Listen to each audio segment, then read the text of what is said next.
I never should have come to this town. I've seen the worst of humanity as a cop, but this town, it made me see that there are horrors beyond what humans can dream. I don't know what your shifts were like back in Columbus, but the night shifts here tend to get pretty weird, Anderson said, taking a long drag of his cigarette. There was a sign in the briefing room that said no smoking, but the ashtray in the center of the conference table told me that nobody actually cared. It's fine, I can handle weird, I told him, but my answer just seemed to make Anderson laugh. That's what they all say, kid. Look, there's Columbus weird, and then there's heaven weird. Believe me when I say they are two completely different animals, and it's best if you don't ask too many questions about it. I couldn't help but find his tone a bit condescending. He talked to me as if it was my first day out of the academy, not like I'd been doing this for 5 years. Granted, it was my first day in heaven, but I didn't think that was any excuse to talk to me like I was born yesterday. Looking back, maybe it was a mistake to pull up my roots and move out to Heaven, Ohio, but I had my reasons for getting out of Columbus. The Heaven police force, it was hiring, and I thought that starting fresh in some small town might do me some good. Even as Anderson talked down to me, I still told myself that this was just a bad first impression. Once I'd earned my spurs and proved I wasn't some kid with nothing between his ears, he'd change his tune with me. I just needed to earn it. Just follow the rules and you'll be okay, Anderson said. It's that simple. Yeah, sure thing, I said. You know, I was actually doing a bit of reading up on the local... Not those rules, Anderson scoffed. I mean, yeah, those rules too. But I'm talking about the rules for the night shift. Nobody filled you in on those? The confused look on my face seemed to answer his question. He shook his head in exhaustion. Jeez, they're really just hiring anybody these days, huh? All right.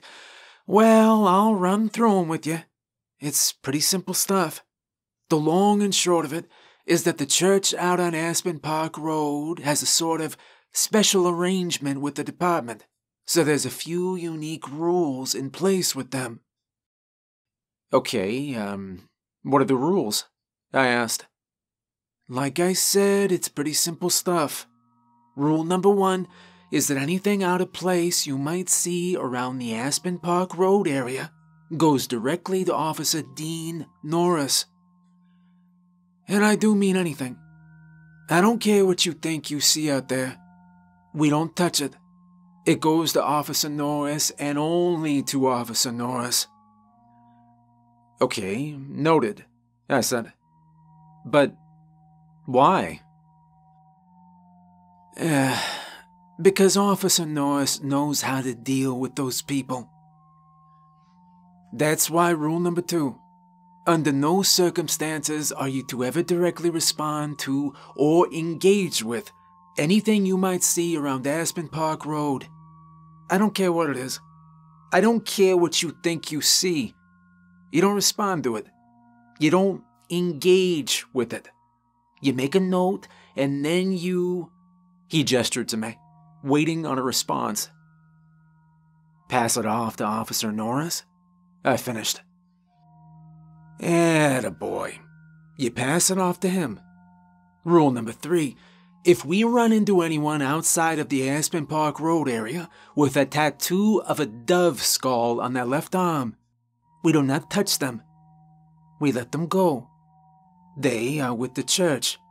So like everything else, they go through Norris. I had some questions about that, but figured it was probably best not to ask them right away. Rule number 4. We don't enter the church without permission. And rule number 5. We stay off Aspen Park Road between the hours of 7 p.m. and 1 a.m. So, what, we just don't patrol that area? I asked. We do not. But why not? Because that's part of the agreement. Look, don't pick it apart, alright? Just trust me. The rules are there for a reason. Don't think too hard about it. Don't poke around asking questions. We do our patrol shift, and any problem that isn't covered by the church's rules we deal with normally. Trust me, most of the time you won't even need to think about the church. Huh, I thought. If we wouldn't even need to think about it, why make such a fuss over the church and its special rules then? The whole thing struck me as a little weird, but what was I going to do about it? Anderson spoke with the confidence of a man who knew the reason for these rules. So maybe it was better to just accept them than go about my business. Besides, if he was right, and I barely even needed to think about the church, they probably wouldn't even come up again. Right? Still, this whole thing didn't sit well with me. Why have some arbitrary set of rules on how to deal with one local church? Didn't make a whole lot of sense. Maybe, I don't know, maybe this was some dumb prank. Yeah, I mean, could be. Maybe it was some sort of hazing. It wasn't very professional, but at least that made more sense. I tried to take Anderson's advice and just not think about it. I figured that on the off chance this whole thing wasn't a dumb joke, there'd be some obvious, simple reason behind these rules that would make sense. Yeah, that had to be it. It had to be. Unsurprisingly, during my first couple of weeks on shift, the church on Aspen Park Road was a non-issue. We'd pass by the area, but we rarely ever drove down the road itself. And I only actually saw the church on a couple of occasions. At a glance, didn't look like anything special. The Church of the Sacred Dove was a boxy white brick building with a large chapel and a sloped roof. I probably wouldn't have even noticed it existed if it didn't have that set of special rules. My nights on patrol in heaven were a little quieter than my shifts in Columbus had been. We'd only get a few calls per night. We usually dealt with drunks, noise, and minor disputes. The most excitement we had during those first few nights was an incident downtown. Some drunk moron flashed a gun at a bar after the bartender tried to cut him off, and that was it. I'd almost completely forgotten about the rules Anderson told me. So when I saw my first weird sight out by Aspen Park Road, I was ready to call it in as normal before he stopped me. It'd been a quiet night, even by heaven's standards. Anderson had pulled into a strip mall to pick up a pack of cigarettes, some cheap coffee, and to have a chat with the owner. He stopped off at that same store every couple nights. The owner usually gave him the scoop on anything of interest happening in the area, not that there was usually much. Well, while he had his chat that night, I stayed outside for a cigarette. Standing in the cool night air, I took a long drag. I couldn't deny there was a kind of peace out there under the stars. It was the kind of night I'd been dreaming of when I'd moved out here. I mean, it was beautiful. And as I stood under those stars, that's when I heard it. The distant sound of screaming. I paused, lowering my cigarette before walking out further into the parking lot. The screaming was faint, but it was there, and I could smell something burning on the wind. Not my cigarette. Something else. I found myself wandering toward the edge of the parking lot, following the sound and the smell. I threw away my smoke as I got closer and closer to the road. There was something about that smell.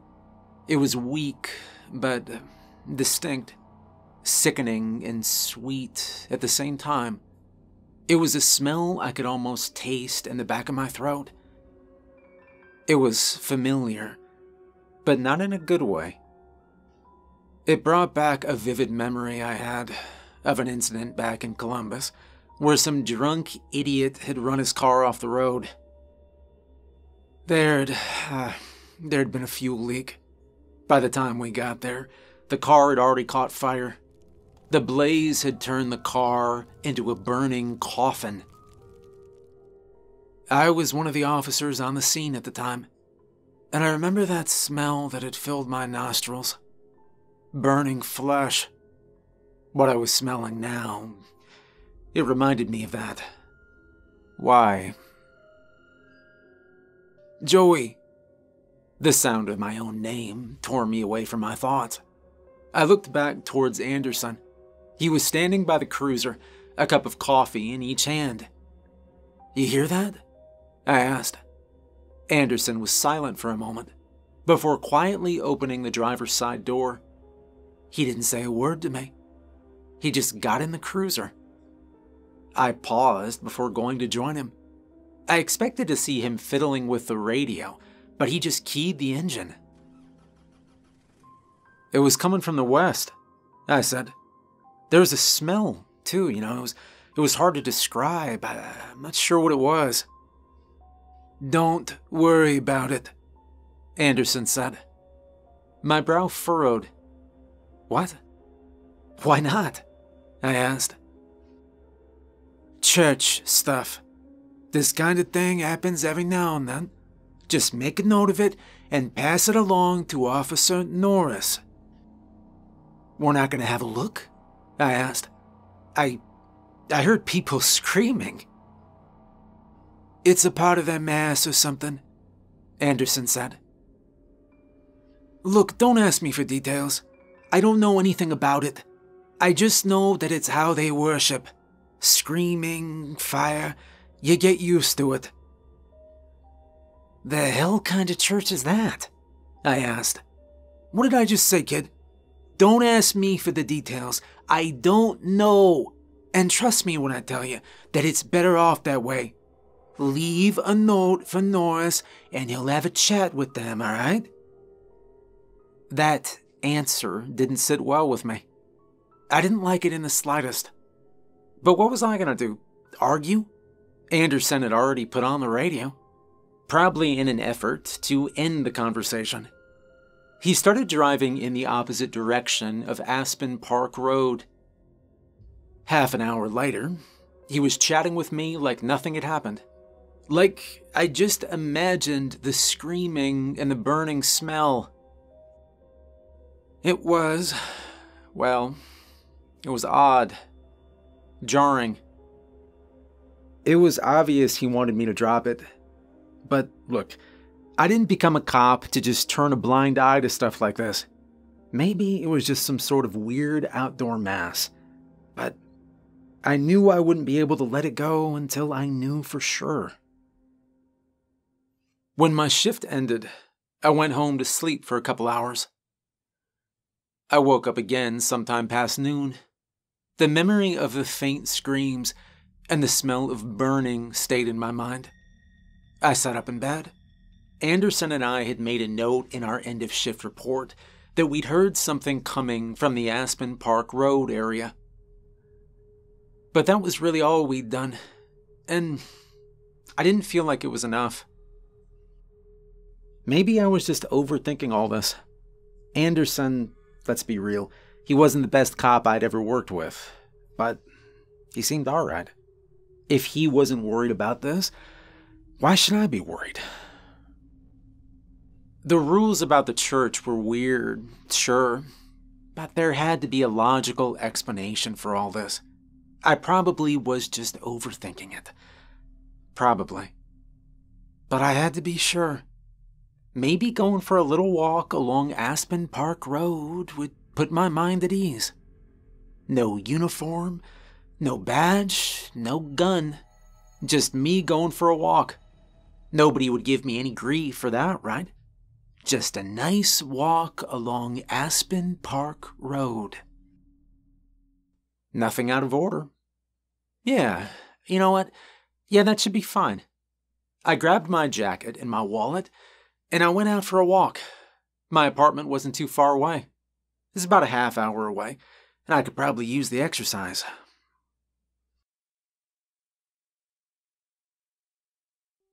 There'd been a light dusting of snow that night. It finally felt like winter as I walked through town. The wind kicked up flurries of powdered snow around my feet as I got closer to Aspen Park Road. In daylight, there really didn't seem to be anything all that special about it. It was a normal street on the edge of the more suburban part of town. The church and its property dominated a good stretch of the road. The other side of it was dense forest. Further down was a neighborhood development that couldn't have been more than, 10 years old. The strip mall Anderson and I had stopped off in was just a couple of streets over. As I wandered onto the church's property, I couldn't help but feel like I was trespassing, although I'm not entirely sure why I felt that way. The rules had said we weren't supposed to enter the church uninvited, but they didn't say anything about walking across the property. And, really that was all I was doing, taking a scenic stroll across an open lot. I wasn't harming anyone. I wasn't causing any kind of disturbance. I was just walking across the property. There wasn't anything wrong with that, was there? This was a church, not Area 51. I wandered across the lawn behind the church, not really sure what I was looking for. Evidence of something, I suppose. Maybe I'd know it when I saw it. Maybe. As I crossed the field behind the church, my eyes were drawn to the woods out back. I paused, staring at them, and then I noticed something in the snow. Some sort of clearing. It looked like there was a large bonfire pit in the middle of it. Now this looks interesting. I glanced back at the church to make sure nobody was watching me before making my way over. I was right near the bonfire pit. Someone had been burning something there. Judging by the blackened remains of wood, it had been used recently. Now, by itself, the bonfire pit really wasn't all that suspicious. Anderson had mentioned that fires were part of their masses. This had probably just been where they'd been hosting it. But the memory of the screaming and the burning still stuck with me. The mass hadn't sounded like anything I'd ever heard before. Maybe I shouldn't have been hung up on that, but I was. Maybe if it was just the screaming, I could have let it go. I don't know. But that smell, it still bothered me, I've only smelled it once before, and I've heard people say that you never forget it. Maybe it was nothing. I wanted it to be nothing, but I had to know for sure. I crouched down beside the bonfire. I brushed through the snow and the ash, still unsure what I was looking for. Maybe I was looking for nothing at all. Nothing would be proof that this was, nothing to worry about. My fingers brushed against something hard, and I fished it out. What I found, it was a small bone, bleached by fire. My stomach lurched as I examined it. There was no denying what this was. It was a bone, although it was hard to say exactly where it came from. This could have easily been an animal bone. By itself, it didn't confirm anything, but that didn't help the uneasy feeling in my gut. I turned the bone over in my hands. I studied it, as if staring at it would help me figure out where it had come from. And that was when I heard the voice behind me. "You're a little late for Mass, aren't you?" I stood up, putting the bone in my pocket as I did. There was a woman standing behind me. She had narrow brown eyes and auburn hair that flickered like fire in the snow. She wore a white dress with no coat, despite the cold. I noticed a tattoo on the inside of her wrist. Some sort of bird skull, I think. I didn't get a good look at it. "Oh, hi, sorry, just out on a walk. I was just curious because I thought I saw a new fire pit. I'm new in town, by the way. I'm just sort of looking for places, to meet people," I said. None of what I said came out smoothly, and I tried to laugh off the awkwardness. The woman just continued staring at me, smiling calmly. "It's quite all right," she said. "My name is Harmony. It's a pleasure to meet you." "I'm Joey," I replied. "No coat, huh? You gotta be freezing." Her smile didn't change. "I don't mind the weather," she said softly. "You're new in town, huh? I don't recognize you." Yeah, I just moved here. I was actually looking for a new church to join," I said, mostly just trying to justify why I was snooping around. I couldn't tell if she bought it or not. "I see. Are you familiar with our church at all?" I mean, I've driven past a few times," I said. You with the church?" "I suppose you could call me the local pastor," she said. "I took over from my father about, 10 years ago, give or take." "Family business, huh?" I asked. Her smile seemed to widen a little. "I suppose so," she said. "Oh, but he'd probably hate what I've done with the place. He was a bit more of an evangelical. You know the type. There used to be a sign out front, preaching the coming end of days. I don't really get into all of that. My ideas about religion are a little different than his." "Really?" I asked. "How so?" "Oh, he believed church was like a horsewhip. Believe or burn in hellfire.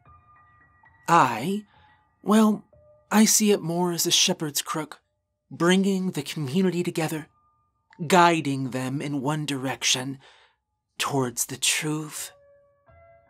"Sounds nice," I said. "I'd like to think so. I believe in the strength of community. Whether or not you believe in a higher truth, you can believe in that. You can put your faith in that. That's why we have the bonfires." "So, it's more of a community gathering than a mass?" I asked. "Well, we do have more traditional masses, but many nights I'll have members of the community here and we'll gather by the fire. It's a fairly informal event. You're welcome to join us if you'd like. You may even make a few new friends," she said. Now, I'd be lying if I said that the offer didn't sound a little tempting, but the unease in the back of my mind still lingered. Something about this woman, it felt off, and I couldn't quite put my finger on it. Maybe it was the vacant smile, or the strange tone of her voice. Maybe it was something else. We'll see," I said. "I work nights, but if I can make it out, I'd love to." "Well, I hope to see you there," Harmony said. "In the meantime, feel free to stop by if you ever need anything or have any questions. My door is always open." Yeah, for sure. Maybe I'll take you up on that," I assured her. I should really get going, but I'll see you around." "Yes, see you around," she said calmly, and she watched me as I left. I could feel her eyes on me as I made my way back to the road, and when I looked back, she was still standing there by the ashes of the bonfire, just watching me.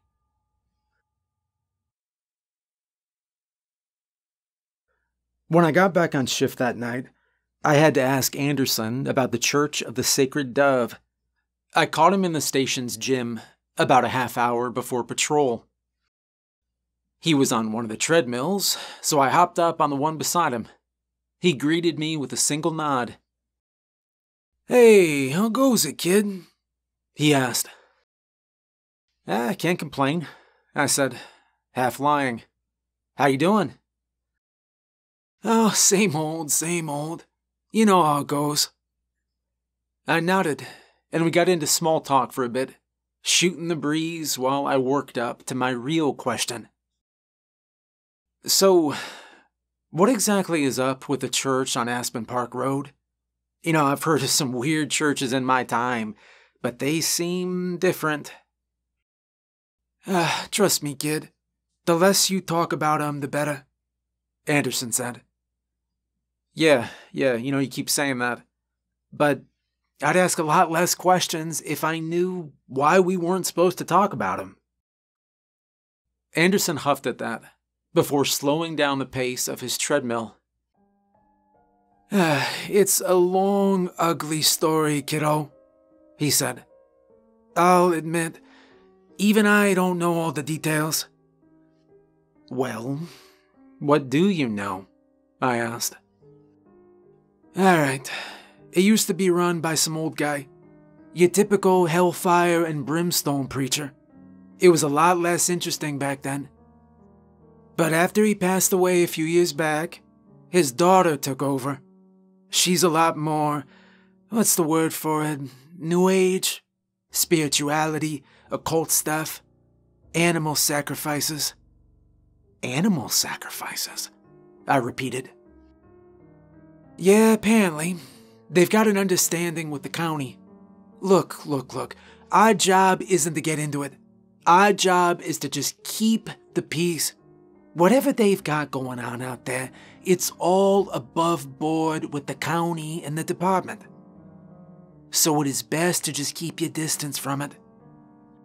People get in trouble for poking around that stuff too much. I'd hate to see you ending up like them. Fair enough, I said softly.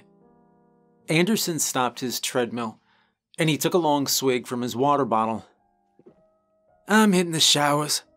Look, I'm not trying to intimidate you, Joey. I'm really not. But it's better if you don't think about that church. Leave a note for Norris, and you will be so much happier, trust me. I think he was trying to be reassuring with those words. But if anything, it all just made me more queasy. While Anderson went off to the locker rooms, I left the treadmill and moved on to the exercise bike. I thought about the bone I'd found earlier. If they were using the bonfires for animal sacrifice, then the bone had probably come from that. But there was still uncertainty in the back of my mind. As I sat on the exercise bike, I knew it wouldn't go away until I found out for sure. My nights working with Anderson were quiet. We broke up a few loud parties, dealt with some domestic disturbances, and we picked up a couple of drunks down at the bar. That was really it. Nothing seemed to happen around the Aspen Park Road area. If anything, things were especially quiet out there. Well, for a few nights at least. It was about 3 days after I'd found the bone that I saw a man in a white robe running down the street. We'd been driving in his direction when I noticed him. It was impossible to miss him, even in the dark. Our headlights lit up those robes of his like a Christmas tree. We were only about a block from Aspen Park Road. I clearly remember that the time was just past midnight. Anderson, I said, pointing out the man as if he wasn't right in front of us. I saw him stare at the man on the street. I expected him to slow down, put on our lights, and check in on the guy. He didn't. He just watched him quietly and moved over a little bit to avoid hitting him. The man seemed to see us. The man stretched out his arms, running for the car, and I could see genuine terror on his face, a wild-eyed panic that was close to hysteria. Anderson still didn't stop. He just kept going. He drove past the man who was desperately chasing after us. "What the hell are you doing?" I asked. "Rules are rules, Joey," he said plainly. "We just keep moving. The hell we do? I snapped, trying to unlock the door so I could get out. We weren't going that fast. I could get out of the car without getting hurt. The moment I put my hand on the door, though, Anderson grabbed my wrist, breaking hard. "Don't," he warned. His eyes burned into mine. They were more intense than I'd ever seen them. The man in the white robe had caught up with our car. I could hear him banging on my window. I could hear him screaming. Tears streamed down his face as he tried to pull my door open, but Anderson had locked it. "We don't respond to the things we see out here, Joey," he said. "We leave them be, and we leave a note for Officer Norris." I stared at him. I couldn't believe what I was hearing. "Jesus, Anderson, there's a man pounding on our window," I said. "We don't respond," he replied. I tried to open the door again, but he lunged for me, pinning me against my seat. "This is for your own good, kid," he said, as I tried to fight him off. Outside of the car, the man in the white robe was watching us, his eyes wide with terror. I noticed 5 figures behind him. They emerged from the darkness on the edge of the street. All of them were dressed in black robes with hoods that hid their faces. The man in the white robe didn't seem to notice them just yet. He was still focused on Anderson and me fighting in the car. Anderson glanced over at the man. I know he saw the figures approaching him, but he didn't do anything. He just kept his weight on me, leaving me helpless to stop what was coming next. The man in the white robe finally seemed to notice the newcomers behind him, and he was terrified. He started to run, but the dark-robed figures quickly closed the distance. I squirmed violently, trying to reach for the taser in my belt, and as soon as he realized what I was doing, he grabbed my wrist. "Don't," he said again. "Just let it go, Joey. Let it go." All I could do was watch as the black-robed figures dragged the screaming man away. He fought against them. He kicked, he cried, but he couldn't escape. They took him away, and there was nothing I could do to stop them. I pounded on Anderson's shoulders like a kid having a tantrum, but he didn't budge. He just kept me pinned to the seat. "The rules exist for a reason," he said. "I get it. All right, I get it. It's not in your nature to look the other way. I get it. But you don't get involved in the church's affairs. Do you understand that?" "That man was running," I tried to argue, "and will leave a note for Norris." "Who the hell even is Norris?" I snapped.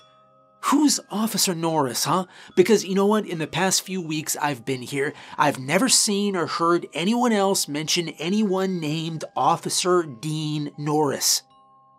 But he's the guy we send to deal with these calls? A guy who, as far as I can tell, doesn't even exist.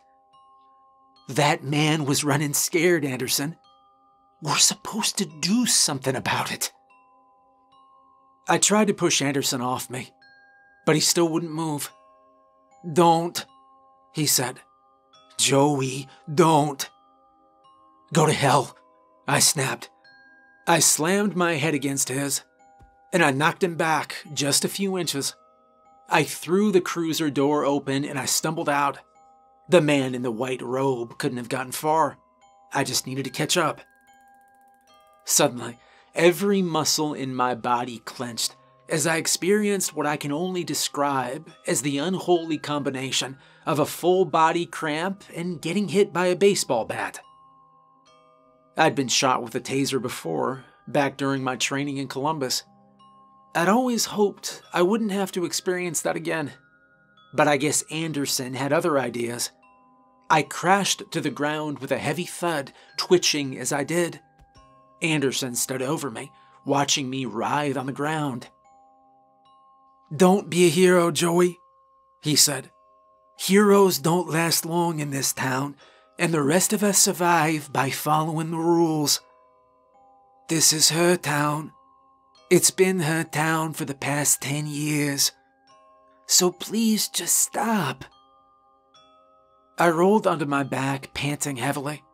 I saw Anderson staring down at me. I could see that he'd drawn his gun. He wasn't aiming it at me, but it was there. A silent warning against trying anything else. After a moment, he offered me a hand. "Stand up," he said calmly. "Let's call it a night, all right? Let's get a coffee and move on, okay? Let's put this behind us." Despite the sincerity in his voice, I think he knew damn well that putting this behind us wasn't really an option. I could see it in his eyes. But behind his determination, I could also see hope. Hope that I'd see the light and just let it go. I let out a tired exhale before reaching for his hand and letting him pull me to my feet.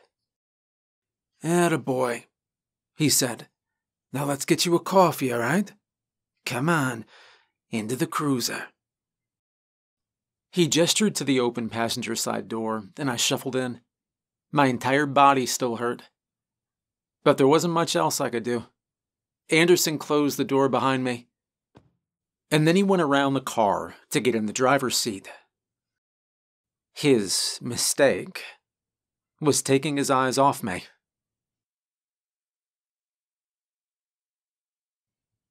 I'm not proud of what I did next, but if we did things Anderson's way, we would have been abandoning the man who was begging for our help. Maybe he could do that, but I couldn't. I reached for my pepper spray as soon as he closed the door. When he got back into the car beside me, I emptied the entire can in his face. Anderson screamed, thrashing violently and collapsing back out of the car. I heard him scream my name, but I didn't waste any more time on him. I threw my door open and I stumbled back out onto the street. "Joey! Joey!" I heard Anderson yell, but I was already running. I was following the robed figures back toward Aspen Park Road and the church. It didn't take long before I heard the music. Loud drums and chaotic singing. I could see the light of a bonfire up ahead.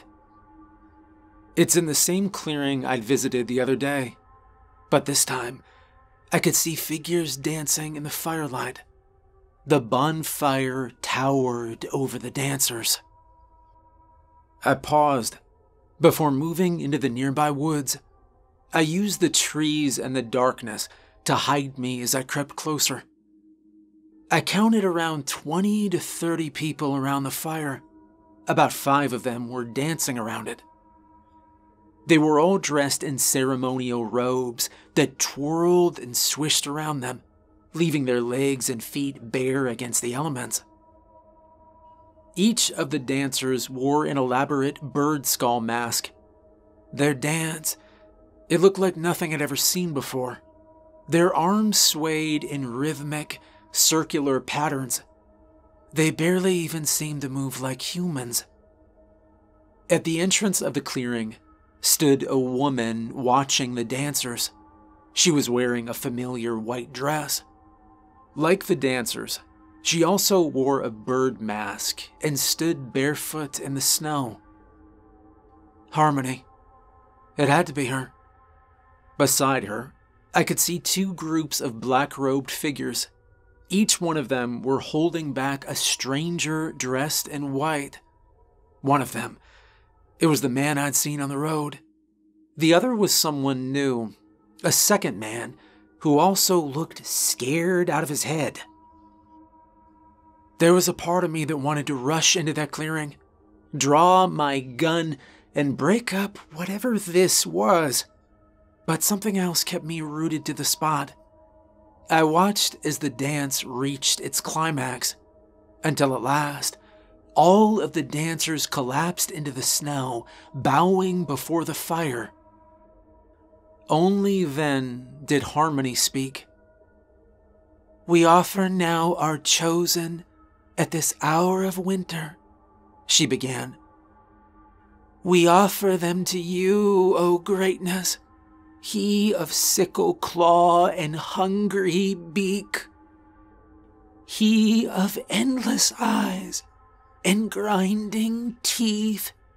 We offer you this feast, O holiest of holies." She raised her arms. As if on cue, the two captured strangers were dragged towards the fire. I could see them fighting. I could hear them screaming. The smell of burning flesh flashed in my memory, and I remembered the bone I'd found in the ashes of that very bonfire. In that moment, I knew that every fear that had lurked in my mind about this place was true. They were going to burn those people alive. Sacrificing them to what? I went for my gun. The people in the clearing didn't seem armed. I could shut this down. I could end it. I needed to end it. I fired 3 shots into the air as I charged out of the trees, and Harmony calmly turned to look at me as I did. "Whatever the hell this is, it ends now," I spat. "Let those people go." The figures in black didn't respond. They held their victims tightly as they struggled to break free. "Well, Joey, was it?" Harmony asked, her voice still calm. "Seems you've made it to one of our gatherings after all." "I don't know what you think you're doing here, but I'm putting an end to it," I snapped. "Let those people go now." I aimed my gun at Harmony's chest, and she just laughed. "It's charming that you think you hold authority over me," she said. "But, very well, I'll humor you." She clapped her hands twice. "Let them go." At her command, the 2 prisoners were released and took off at a run. "There. See? I'm capable of being reasonable," she said softly. "He, on the other hand, is not." "What the hell are you talking about?" I asked. "You really are clueless about what we're doing here, aren't you?" "I'm not surprised. You're with the local police, aren't you? I suppose they didn't really explain our arrangement with them." "Just because you've got them in your pocket, it doesn't mean you've got me too," I said. "In my pocket," she said. "You really are small-minded. I suppose you think that this is either madness or some sort of conspiracy, don't you? But it's all much more simple than that." "Then enlighten me." "This ground we stand on is consecrated. We stand on a temple, and we stand here in worship. Only our prayer is a little more direct than most." She looked at me, before noticing my confusion. "Well, my father didn't understand it either," she said. "He believed what a god needed was loyalty, prayer, servitude, and yes, these things are necessary. But above all, a god wants food. He wants to be fed, and we feed him." "Lady, "You are well and truly nuts," I said, keeping my gun trained on her. "Get on the ground, hands behind your head." "You're going to arrest me?"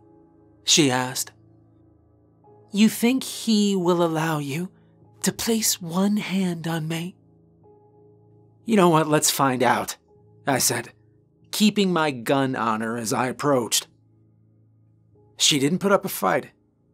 She only watched me, a look of amusement on her face as I came closer. I put a hand on her shoulder, trying to force her down to her knees.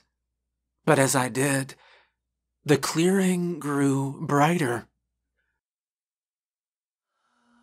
A blinding flash rose from the flames, not a flare from the fire, but something else. The bonfire seemed to grow.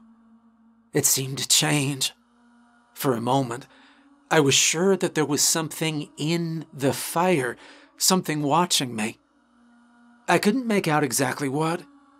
I could make out shapes, wings, eyes. Too many eyes, sharp teeth, but not much else. My ears began to ring. The light around me was blinding. I couldn't look at it. I couldn't focus. I didn't remember falling into the snow, but I must have. Because next thing I knew, Harmony was standing over me. She was smiling through that bird mask of hers. "And so now you see," she said, before looking back towards the men in the black robes. "Cast this one into the fire, as he has freed our intended sacrifices. He shall take their place." I tried to stand, but I felt hands grabbing me, forcing to my feet. The gun was torn out of my hand. I stared into the fire. Countless eyes stared back at me from the flames. "No, no," was the only word I could say. "Wait!" A new voice echoed through the clearing. Harmony turned to look where it came from, and I saw Anderson standing at the edge of the tree line, holding up a hand. "Don't do this," Anderson panted. "Don't do this." "He's cost us our sacrifices this evening, Anderson. Why should he be spared?" Harmony asked. "Please, it's my fault he got involved. I should have stopped him. I should have made him realize. Please, it's my fault." "So we should take you instead," she hummed.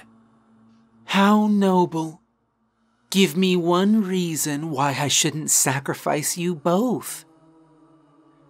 "He's seen what you do here. He knows what's in the fire," Anderson said. "He's more used to you alive now. Just like I was. Just like Norris was." Harmony was silent for a moment. "Oh, and so we finally come full circle, don't we, Jeremiah Anderson?" I saw Anderson hesitate for a moment, before giving a single nod. Yes, we have." Harmony seemed to think for a moment, before giving a nod. "Very well, then. If you are so determined, then you will go to the fire." Anderson didn't say anything to that, but his eyes locked on mine. There was meaning in that last look he gave me. More meaning than simple words could convey. Scolding, fear, hope, and a plea. With that one last look between us, I understood Anderson better than I had in all the weeks we'd worked together. I didn't say anything to him. I didn't nod. I just stared back at him. Grateful, terrified, unsure of what might happen next.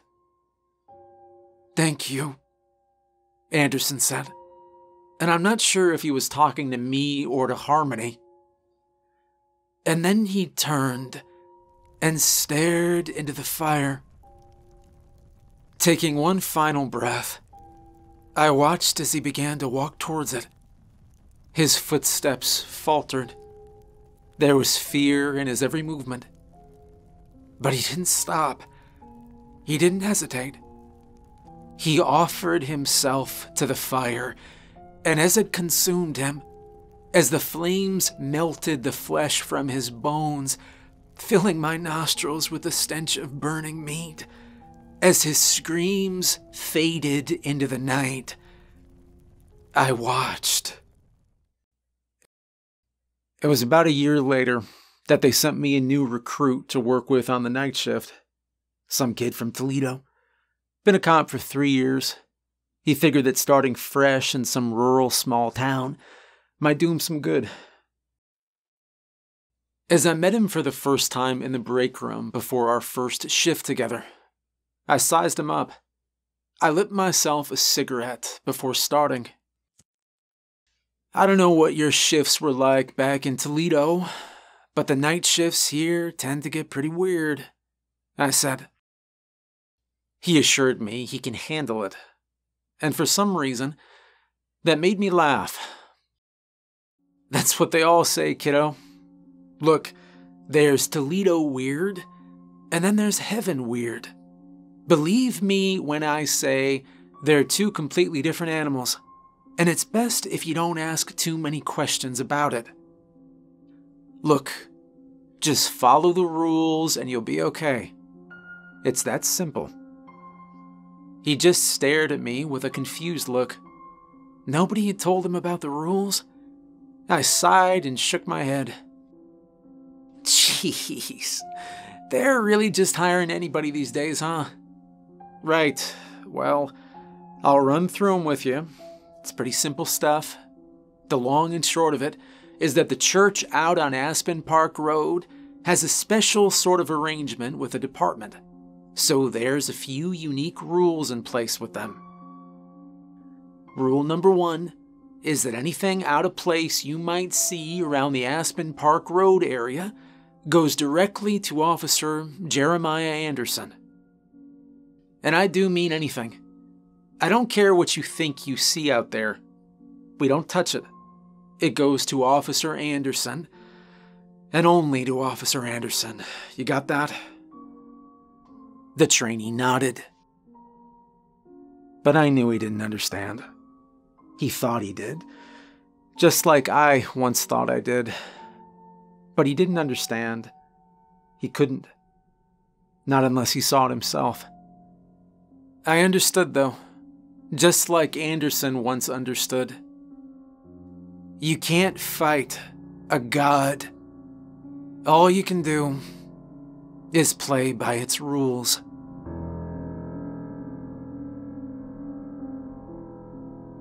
Hey, I hope you enjoyed the video. Special thank you to all my patrons. If you'd like to become a supporter on Patreon, there's a link in the description. I hope you have a great night, and thanks for watching.